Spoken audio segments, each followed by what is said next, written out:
Hey y'all, welcome back to another edition of 3 Minute Thursdays, where every Thursday we take 3 minutes and we take a look at something that can impact your business. Today we're going to cover, who am I? An agency question. So, who am I? Or better yet, who are you? Are you the seller's agent? Are you the buyer's agent? Are you a sub-agent of the seller with cooperation of another broker? Or are you an intermediary? Those are the questions we're going to answer right now. Let's start with sub-agency. You are in fact a sub-agent of the seller if through the cooperation of another broker you represent the seller. Yes, I said another broker, even other than your own broker. If you are riding around in your car showing listings and you do not have a signed buyer's representation agreement, you represent all the listings out there as a sub-agent. Okay, seller's agency. You represent the seller through current market analysis, marketing strategies, negotiating strategies, staging, whatever your seller needs to get the very best price for their home, that's what you do. You represent your seller's very best interests.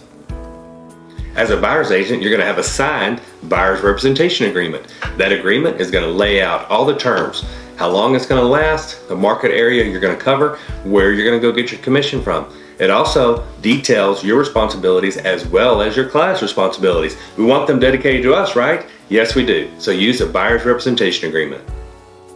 You owe your buyer client 100% of your fiduciary responsibilities to negotiate the very best transaction for them.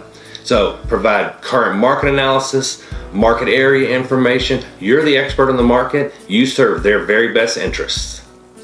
So what happens if you have a buyer who wants to buy a listing that's within your own company? Well, then your broker becomes an intermediary, where your broker kind of represents both parties, but can you represent both parties in Texas?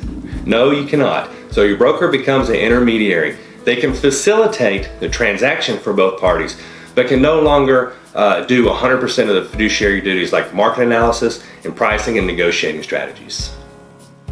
Two types of intermediary, one with appointments and one without appointments. If you've been appointed by your broker to represent a party in the transaction as an intermediary, you can now give negotiating strategies and pricing opinions to that party you've been assigned to.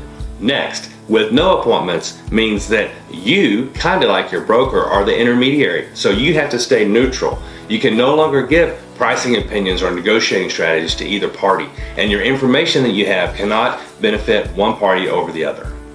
Okay, that's it for agency. Hopefully, you now know who you are.